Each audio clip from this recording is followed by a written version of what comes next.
행복한 교회 승리하는 성도 여러분, 땅에 살지만 하늘을 바라볼 수 있는 오늘이 되시기를 바랍니다. 하루에 성경 한 장 읽고 또 저와 함께 5분 메시지 나누고 30분 각자의 처소에서 기도하는 153 시간, 하나님께서 우리에게 선물로 주신 이날 6월 26일 월요일 순서입니다. 자, 오늘은 요한복음 11장을 다 읽어야 하는데 저와 나눌 때는 45절과 46절 같이 읽고 나누도록 하겠습니다. 45절, 46절 두 절입니다. 마리아에게 와서 예수께서 하신 일을 본 많은 유대인이 그를 믿었으나 그 중에 어떤 자는 바리새인들에게 가서 예수께서 하신 일을 알리니라. 아멘.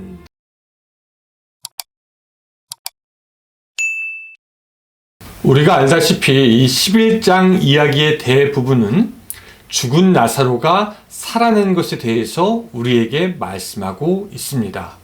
죽었던 나사로가 다시 살아나면서 사람들은 예수 그리스도의 능력에 대해서 다시 한번 깨닫게 되었고 그 일로 인해 크게 하나님께 영광이 되었습니다.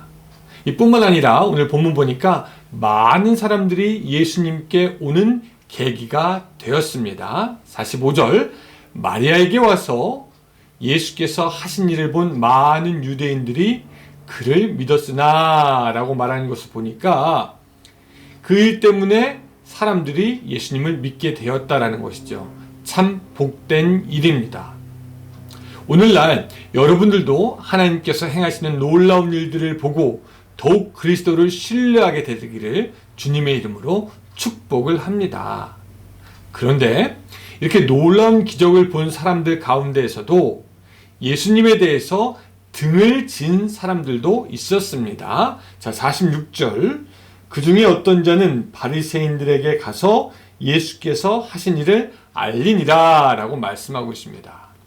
예수님께서 놀라운 일을 행하셨지만 그 마음이 냉랭하였고요. 의심에 차 있었고 게다가 예수를 고발해서 없애는 게 좋겠다라는 생각을 한 사람들이 있었다는 것을 여기서 보게 됩니다.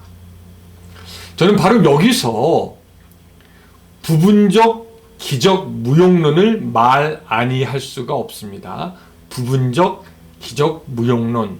뭐냐면 기적을 보고 기적에 놀라고 기적을 통해서 하나님께 오는 경우가 있기도 하지만 실제로 그 기적을 보아도 반응하지 못하고 하나님께 돌아오기는커녕 더욱더 그 마음이 완악해지는 사람들도 있습니다. 자, 여러분 성경에서 보시기 바랍니다. 이 모세만큼 놀라운 기적을 일으킨 사람이 어디 있습니까? 그 요사이 사람들이 하는 말로 하면 이런 말이죠. 그는 기적의 끝판왕이었습니다. 직접 눈으로 보여주는 기적들이 수를 셀 수 없을 만큼 많았습니다. 그런데 그런 기적들이 많이 있었다고 해서 그 기적을 보았다고 해서 모든 이스라엘 백성들이 모세와 하나님을 따르고 순종하지는 않았습니다. 오히려 모세에 대해서 대적하여 일어난 세력들도 있었고 또 많은 대부분의 사람이 모세에게 애굽으로 돌아가야 한다라고 하면서 돌을 던지려는 사람들도 있었습니다. 잘 생각해 보면 출애굽 1세대가 가장 기적을 많이 보았습니다만 그들은 가나안에 다 들어가지 못했습니다. 우리가 알듯이 여호수아와 갈렙만 빼고 말이죠. 즉 재밌는 게 기적을 본 세대들이 다 광야에서 죽게 되었다라는 끔찍한 결과를 우리가 보게 되는 것입니다. 예수님의 제자 중에 가룟 유다도 마찬가지입니다. 예수님을 따르던 무리 중에 이 가룟 유다는 예수님께 선택을 받은 12제자 중에 한 명이었으니 그 가룟 유다는 예수님의 놀라운 능력을 바로 눈앞에서 목격하였을 것입니다. 가까운 거리에서 예수님이 하시는 말씀 들었을 것입니다. 하시는 일을 경험하였습니다. 그러면 그의 믿음이 더욱더 성장할 수도 있었겠지만 오히려 그의 믿음은 그로 하여금 예수를 배반하게 하는 것을 압니다. 우리도 우리들의 삶에서 여러분 기적을 바랄 때가 많이 있습니다. 아니, 기적이 꼭 있었으면 좋겠다라고 하는 상황들을 많이 보게 됩니다. 너무너무 아파서 그 아픔 가운데 고통하는 자들에게 정말 좀 치유의 기적이 일어났으면, 또 불우한 처지에 있는 사람들에게 그 삶을 바꿀 만한 어떤 신비한 기적적인 일들이 일어났으면, 우리가 좀 바뀌어야 하는데, 좀 내 자신이 변하고 싶은데 확 변하게 할 수 있는 어떤 그런 방법이나 기적이 있었으면 얼마나 좋을까라고 생각하는 것이죠. 미국 서부 LA에서 목회하는 저는 이거 어떻게 하면 좀 교회를 잘 부흥시킬 만한 기적이 있지 않을까, 나에게 좀 갑자기 신의 능력이 막 나타나면은 좀 교회가 부흥이 될까, 이런 생각도 해보게 됩니다. 근데 우리가 여기서 알아야 되는 것은, 정작 예수님께서 우리에게 원하시는 것은 무엇인가라는 겁니다. 어떤 기적을 바라고 어떤 기적을 체험하는 것, 그것도 좋겠지만 그게 다가 아닌 것 같다라는 거죠. 예수님이 다시 살아나신 것을 의심한 나머지 이 도마라는 사람은요, 못 박힌 자국을 보여달라고 합니다. 그런 도마에게 예수님은요, 믿음을 오히려 요구하십니다. 너는 나를 보았기 때문에 믿느냐? 나를 보지 않고 믿는 사람이 복이 있도다. 우리는 예수님께서 우리에게 원하시는 것이 무엇인지 여기서 알 수 있습니다. 예수님이 원하시는 것은 믿는 것입니다. 예수님을 신뢰하는 것입니다. 자, 예수님을 신뢰하지 못한다면은 그 수많은 기적이 오히려 독이 되어 우리들의 영혼을 죽이게 할 수 있다는 것 알아야 됩니다.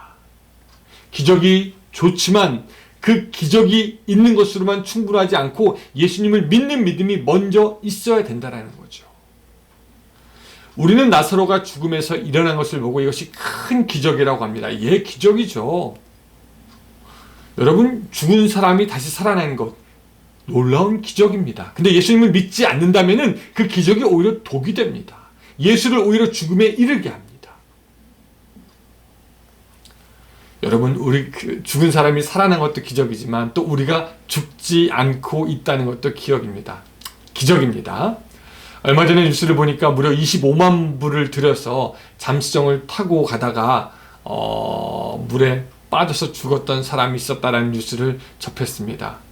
죽음은 가만히 보니까 돈 많은 사람에게도 찾아오고요, 또 돈 없는 사람에게도 찾아오고 우리 모두에게 찾아오는데, 우리는 매일매일 생명의 연장을 받았습니다. 그러니 우리가 누리는 이 모든 것들이 사실 기적입니다. 그래서 은혜의 사람들은 말하지 않습니까? 매일이 기적입니다. 매 순간이 기적입니다. 그러나 어떤 사람들은 이것을 기적이라고 생각하지 않고 오히려 이런 놀라운 기적을 매 순간 경험하면서도 예수님을 떠납니다. 믿음이 없기 때문이죠. 기적이 그들에게는 독이 됩니다. 사랑하는 여러분, 오늘 여러분들의 삶은 어떻습니까? 어떤 기적이 있든지 없든지 예수님을 더욱더 믿고 신뢰할 수 있도록 그런 삶이 되시기를 바라고요. 예수님의 기적을 경험했다면 그 기적으로 인해서 예수님을 더욱더 알게 되고 더욱더 깊이 믿게 되는 여러분들의 삶이 되시기를 주님의 이름으로 축원합니다. 기도하겠습니다. 하나님, 우리가 기적을 바라지만 기적이 있어도 우리에게 믿음이 없다면 아무 소용이 없습니다. 그 모든 기적이 있기 전에 먼저 예수님을 온전히 믿고 신뢰할 수 있는 우리의 신앙이 될 수 있도록 도와주시옵소서. 예수님의 이름으로 기도드리옵나이다. 아멘. 네, 감사합니다. 여러분, 오늘도 기적 이전에 믿음과 신뢰를 회복하는 여러분들의 삶이 되시기를 바랍니다. 안녕히 계세요.